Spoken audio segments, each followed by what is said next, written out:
जी हाँ दोस्तों, नमस्कार। आप सब कैसे हैं? तो आप सब बढ़िया होंगे। तो मैं आप सब के लिए एक न्यू छोटा सा गाना के रिव्यू में आप सब के बीच लेके आ चुका हूँ, जो गाना का नाम है बत्ती कट गया रे। बिल्कुल सही सुना भाई। ये गाना भोजपुरी इंडस्ट्री में इतना धमाल मचा के रख दिया। ये गाना कि आप जहाँ सुनोगे यही गाना बाज रहा है, बत्ती कट गया रे। बिल्कुल सही सुना भाई।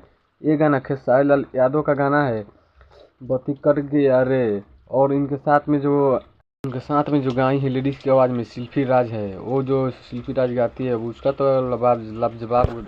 और दोस्तों, बत्ती कट गया रे खेसारी लाल के गाना आप लोग नहीं सुने होंगे तो जाइए और यूट्यूब पे सर्च मारिए और सर्च मार कर सुनिए और सुन कर बताइए आप लोग का ये वीडियो और गाना कैसा लगा।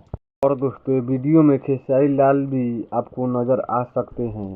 और दोस्तों, मेरे चैनल पे नए हैं तो एक लाइक कर दीजिए और सब्सक्राइब कर दीजिए, अपने दोस्तों के पास शेयर कर दीजिए, को भी ये गाना सुन सके और सुन के लाभ उठा सके। तो आज के वीडियो यहीं तक था। मैं फिर कल दूसरा वीडियो लेके आऊँगा।